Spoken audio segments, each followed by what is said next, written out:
सभी को जय हिंद दोस्तों, आप सभी का हार्दिक स्वागत है इंडिया स्ट्रॉन्ग रिएक्शंस पे। तो आज की इंपॉर्टेंट और दमदार वीडियो में आप देखेंगे कि भारत ने पाकिस्तान को सीधी धमकी दे दी है कि पाकिस्तान दोबारा से जंग के लिए तैयार रहे। इसे सुनते ही पाकिस्तानियों की काम पे टांगने लगी हैं और पाकिस्तान में मातम छाया। तो इसी मुद्दे पे आप देखेंगे पाकिस्तानी एनालिस्ट कमर चीमा को, जिसकी हवा हो गई है टाइट, और उसको एक्सपोज करेंगी आरजू काजमी। तो ये वीडियो काफी इंटरेस्टिंग होगी, जहां पे ये दोनों बात करेंगे हमारे प्यारे और शक्तिशाली देश भारत के बारे में। तो ये वीडियो काफी इंटरेस्टिंग होगी, आपको बहुत कुछ जानने को मिलेगा और मजा आएगा। तो इसे अंत तक देखें और चैनल पे नहीं है तो चैनल को सब्सक्राइब कर दें। जय हिंद, जय भारत। सबसे पहले तो आपके वक्त का बहुत शुक्रिया। बहुत शुक्रिया सर कि आपने इनवाइट किया, thank you so much. Madam क्या करना है यार, वो रोजाना भारत से धमकी आ रही है। वो आर्मी चीफ साहब हैं हमारे वहाँ पे, द्विवेदी साहब, वो कहते हैं नहीं छोड़ेंगे नहीं पाकिस्तान, तैयार रहो ऑपरेशन सिंदूर 2.0। और उनके साथ वो विरक साहब भी खड़े हुए थे, फॉर्मर यहाँ पे जो होते थे मिलिट्री अटैची। उनको तो हमने बड़ा समझा के भेजा था कि सर अमन की बात करें, वो जाके उनके साथ फिर लड़ाइयाँ शुरू कर रहे हैं, वो भी हमारे साथ। तो मैडम ये क्यों हमले की बातें कर रहे हैं? राजनाथ सिंह ने कह दिया सरक्रीक से कराची पहुंच जाएंगे हम। तो अब आईएसपीआर ने भी बयान दे दिया, उन्होंने कहा भाई म्यूचुअल डिस्ट्रक्शन होगी, ये याद रखना, पहली ह्यूमिलेशन से आप लोग बाहर नहीं निकले। आपको लग रहा है कि दूसरी जंग की तैयारी पकड़ रहे हैं? क्योंकि आर्मी चीफ तो इंडिया का कह रहा है भाई तुम्हें मौका मिलेगा, तैयार रहो, वाहे गुरु की कृपा से, भगवान की जो है वो दया से आपको मिलेगा। अब तो मुझे भी थोड़े थोड़े लफ्ज आ रहे सर आपने सबसे पहले घबराना नहीं है। यहाँ पे जो इमरान खान कहा करते थे ना, वो मैं आपसे कह रही हूँ, आपने सबसे पहले घबराना नहीं है सर, अपनी तैयारी मुकम्मल रखें। वो तो अच्छी बात है, बताकर हमला करेंगे। अब पहले तो उन्होंने बिना बताए कर दिया था, लेकिन ये जरूर है कि जाहिर है कि दोनों कंट्रीज में ये कब ऐसा वक्त नहीं आया जब आपको ये लगाओ कि भारत अटैक नहीं करेगा, या कब भारत को ऐसा लगा कि पाकिस्तान की तरफ से कोई गड़बड़ नहीं की जाएगी। दोनों हमेशा से एक दूसरे को यही कहते आए हैं, जब से बना है पाकिस्तान तब से ये सिलसिला है। हम तो हमेशा से हमारी टेक्स्ट बुक्स में भी पढ़ते हैं कि भारत हमारा दुश्मन है और भारत हम पे अटैक करने वाला है, भारत पाकिस्तान को खा जाएगा, और इस किस्म की बातें तो सर हम हमेशा से सुनते आए हैं। 1947 से लेकर आज तक हम उसमें से निकल ही नहीं पाए। तो आज अगर हमें इस किस्म की स्टेटमेंट सुननी पड़ रही है तो उसमें हैरान होने वाली ना तो कोई बात है ना कुछ। हाँ, ये जरूर है कि हमारी जो मिलिट्री इस्टेब्लिशमेंट है और हमारी जो फौज है, उनको फिर अपनी तैयारी पकड़ लेनी चाहिए, इसलिए कि इनको इसी काम के लिए तो तनख्वाह मिलती है ना। इन्हें सियासत करने के लिए या गवर्नमेंट लाने ले जाने के लिए, गिराने के लिए, या जो पॉलिटिशियंस हैं उनको फांसी देने के लिए, अरेस्ट करने के लिए थोड़ी रखा है पब्लिक ने। जो ये पब्लिक के पैसे से अपना घर चलाते हैं, सैलरीज लेते हैं, तो इसीलिए है ना कि बॉर्डर सेफ रहे। लेकिन बात सबसे बड़ी ये है कि उन्होंने ये तो नहीं कहा कि हम ऐसे ही बैठे बैठे पाकिस्तान पे अटैक कर देंगे। जो स्टेटमेंट्स आई हैं, डेफिनेटली वो स्टेटमेंट्स मैं समझती हूँ नहीं आनी चाहिए थी। और अभी जो कुछ हो रहा है उसके बाद तो लोग यही चाह रहे हैं कि अब थोड़ा सा अमन हो दोनों कंट्रीज के बीच में, और जो लड़ाई झगड़ा होना था हो गया, मैचेस में भी जो होना था हो गया। लेकिन अब ना तो हमारी तरफ से और ना ही भारत की तरफ से ऐसी स्टेटमेंट्स आनी चाहिए। बहुत अफसोसनाक है, लेकिन फिर भी अब उन्होंने यही कहा है कि अगर कोई किस्म का टेरर अटैक उनकी कंट्री में हुआ तो पाकिस्तान को वो कह रहे हैं कि जी आप तैयारी पकड़ लें। तो इसके लिए आप तैयारी पकड़ लें, और तैयारी पकड़ने में ये भी है कि आप अपनी तरफ से भी देखें कि यहाँ से जो नॉन स्टेट एक्टर्स के नाम पर वहां लोग जाते हैं उनको किस तरह से रोका जा सकता है। अगर जो पहले पॉलिसीज हमने बनाई थी, अगर वो पॉलिसीज काम नहीं कर रही तो हमें उसमें कुछ ना कुछ चेंजेस लाने की जरूरत है। हर बार हम ये तो नहीं कह सकते ना कि भाई ये अटैक कर देते हैं, लेकिन वो किस लिए अटैक कर रहे हैं? जैसे मैंने पहले भी कहा था, ना वो जमीन के लिए कर रहे हैं, ना वो हमारे कोई खजाने जो लूट के ले जा रहे हैं, ना वो हमारा जो न्यूक्लियर वेपन्स है उसके ऊपर जा रहे हैं। वो तो पहले भी उन्होंने मुरीद के और कहाँ जो टेरर कैंप्स है उसी के ऊपर उन्होंने अटैक किया था। इस बार भी वो यही कह रहे हैं। वैसे भी पिछली बार तो आप जानते हैं जो लास्ट टाइम उन्होंने अटैक किया था उसमें जिसको मारने के लिए अटैक किया था वो तो फिर भी बच गया, वो मसूद अजहर। मैंने सुना वो दही लेने गया हुआ था तो उसकी जान बच गई, तो उसको रात को कब आ गया दही लेने जाना। तो लेकिन ये कि हो सकता है उसी की तलाश में फिर आ जाए। और जो राजनाथ सिंह साहब कराची और कहाँ की बात कर रहे हैं, तो सर वहां पर भी तो कई बार कहा गया है ना कि वो मियादाद साहब का समझी, क्या नाम है उसका, दाऊद इब्राहिम, वो वहां पर है। और कौन कौन लोग, तो सर अगर हम खुद ही इन लोगों के ऊपर एक्शन कर लेंगे, खुद ही इन लोगों को अरेस्ट कर लेंगे जिनका हमें खुद भी नुकसान हो रहा है, ये जो DGISPR साहब ने ये भी तो कहा था ना कि हम जो टेरर कैंप्स हैं या जो टेररिस्ट हैं उनके ऊपर हम कार्रवाई कर रहे हैं। तो अगर ये कार्रवाई ठीक से करें और वाकई में इन लोगों का सफाया करें तो फिर भारत को क्या पड़ी है सर। उनको अपने 10 काम है, सारी दुनिया के साथ उन्होंने बिजनेस करना होता है, इकोनॉमी को अपनी बेहतर करना होता है। उनकी अपनी कंट्री में जैसे हमारे यहाँ 10 चीजें प्रॉब्लम चल रही है, उनकी भी कहीं ना कहीं चल रही होंगी भारत के अंदर, वो उन्होंने देखना है, या वो बस पाकिस्तान को लेके बैठे रहे। वैसे भी हम काफी हद तक इनरेलीवेंट हो चुके थे उनके लिए। अब तो शुक्र करें दोबारा से मोदी जी ने कुछ हमारा नाम वाम लेना शुरू किया है। बीच में तो कहते थे नाम भी नहीं लेते थे, तो हाँ वो भी हमें बड़ा बुरा लगता था, भारत के पॉलिटिशियन तो हमारा नाम ही नहीं लेते। तो सर अब नाम ले रहे हैं तो बस खुश हो जाइए, हम इतने इंपॉर्टेंट है कि वो हमें कह रहे हैं सारी दुनिया छोड़कर। मैडम आपको नहीं लगता मोदी साहब मुश्किल में आ गए हैं?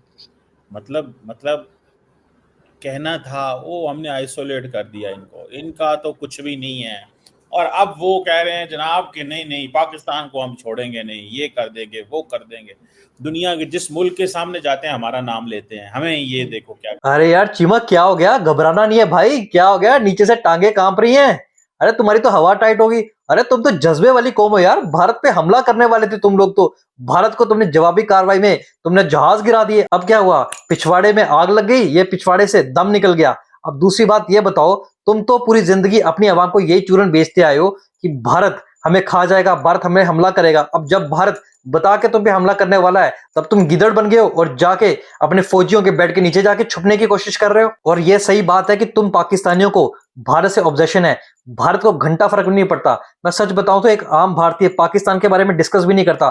तुम लोगों ने भारत और हिंदू नफरत अपनी किताबों में छाप रखी है, बल्कि हमारी किताबों में तुम्हारे देश का कोई लेना देना नहीं है, पाकिस्तान की कोई जिक्र भी नहीं करता। और जब तुम्हारे पास सवालों का जवाब नहीं होता तब तुम भारत और प्रधानमंत्री मोदी के बारे में बुराइयां करनी शुरू कर देते हो। यही तुम्हारा सेल्फ डिफेंस है, क्योंकि तुम्हारी खुद की औकात कुछ भी नहीं है। तुम्हें पता है तुम्हारा जो मुल्क है वो बैंकरप्ट हो चुका है, बर्बाद हो चुका है। तो जब तुम अपने आप को डिफेंड नहीं कर पाते तब भारत और प्रधानमंत्री मोदी के ऊपर हमले करने लग जाते हो। पर तुमने बात एक बड़ी मजाकिया की चीज, तुमने कहा कि लड़ाई से क्या मिलता है। अभी ये पाकिस्तानी बोल रहा है कि लड़ाई से क्या मिलता है।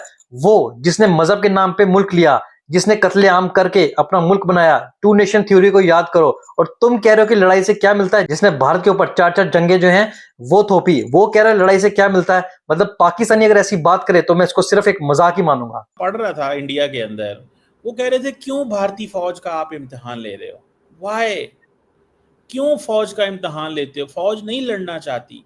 अगर फौज लड़ना चाहती होती तो वो इस अंदाज से तो ना मतलब चीजें करते। तो आपको नहीं लगता कि मैडम मोदी साहब को चाहिए कि बड़े लीडर बने, बैठ के बात करते? क्या मतलब क्या उन्होंने बना लिया अपनी इक़्तिदार के लिए सारा कुछ?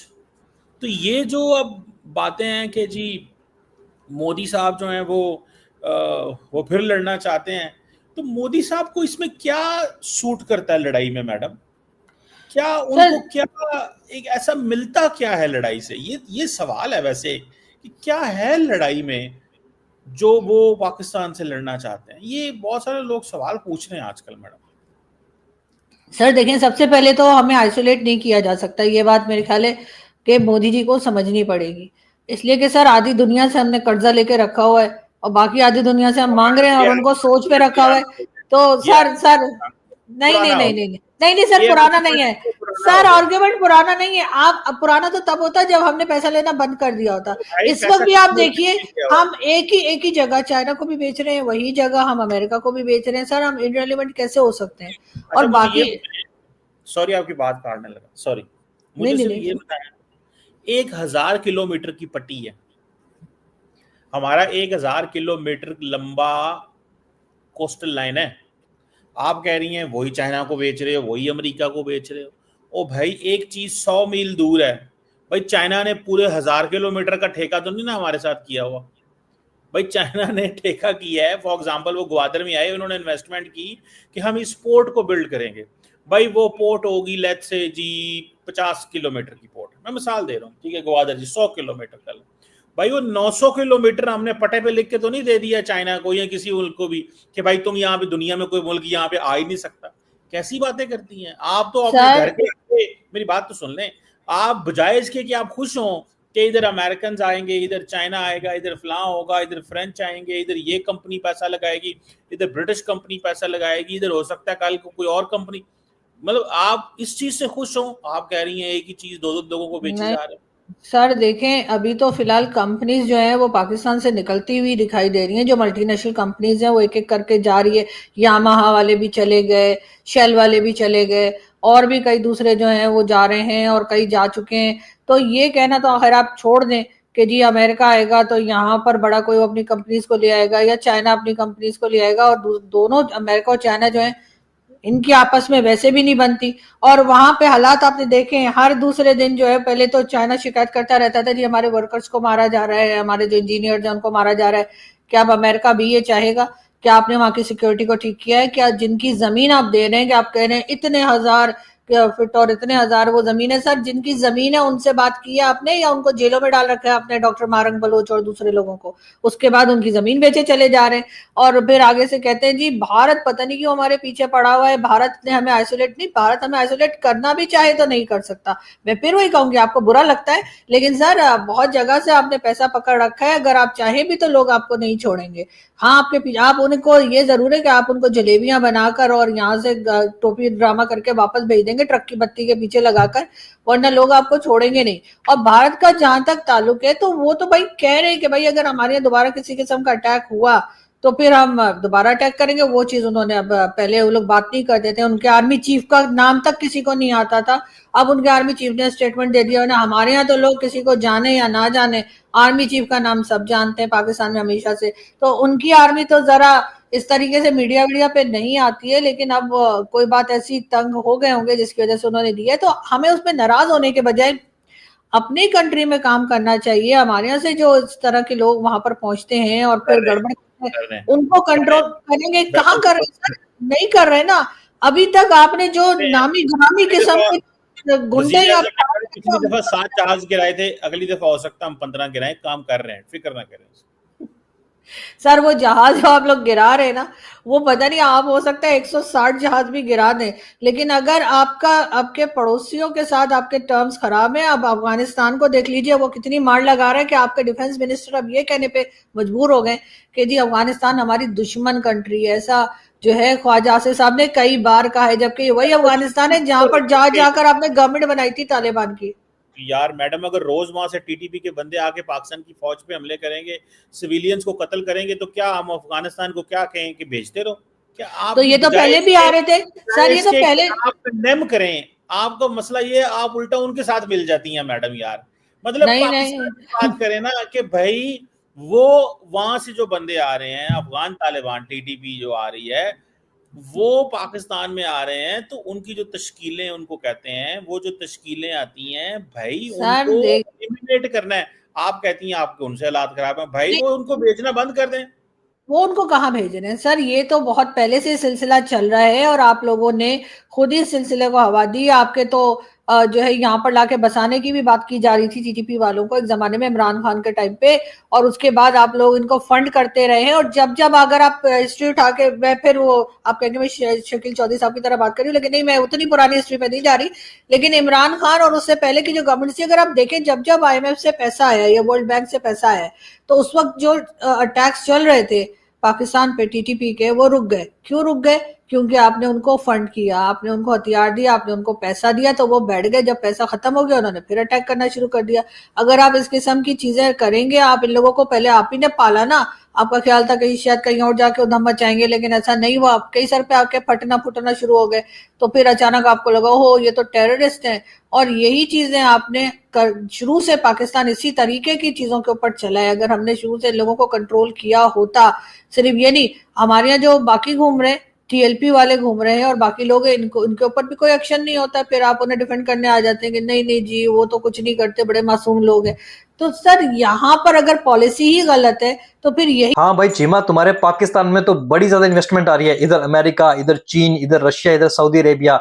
अरे तुम्हारा पाकिस्तान तो यूरोप बनने वाला है। बिल्कुल बिल्कुल सही कहा तुमने। मैंने तुम्हें हमेशा कहा है चीमा कि तुम शेख चिली के नाना हो। शेख चिली जितनी फेंकता था तुम उससे 4 गुना ज्यादा फेंकते हो। बाकी जब रियलिटी की बात आती है, इनको आईना दिखाया जाता है, और जो ये बलूचिस्तान पे जुल्म कर रहे हैं तब ये डीठों की तरह हंसने लगते हैं, क्योंकि इनके पास कोई जवाब नहीं है। इनको पता है ये बलोचिस्तान में क्या कर रहे हैं, इनकी क्या नीयत है। बाकी अंत में मैं तुम्हें फिर से एक बार चेताऊंगा कि भारतीय सेना ने पाकिस्तान को चेतावनी दे दी है कि इस बार अगर पाकिस्तान ने हमला किया तो पाकिस्तान फिर नक्शे पे नहीं रहेगा। दोस्तों, आशा करता हूं वीडियो आपको काफी पसंद आएगी। वीडियो अगर आपको अच्छी लगी तो इसे लाइक और शेयर जरूर करें, और अपने विचार हमें कमेंट सेक्शन में लिखकर जरूर बताएं। और एक बार फिर चैनल पे नहीं है तो चैनल को सब्सक्राइब कर दें।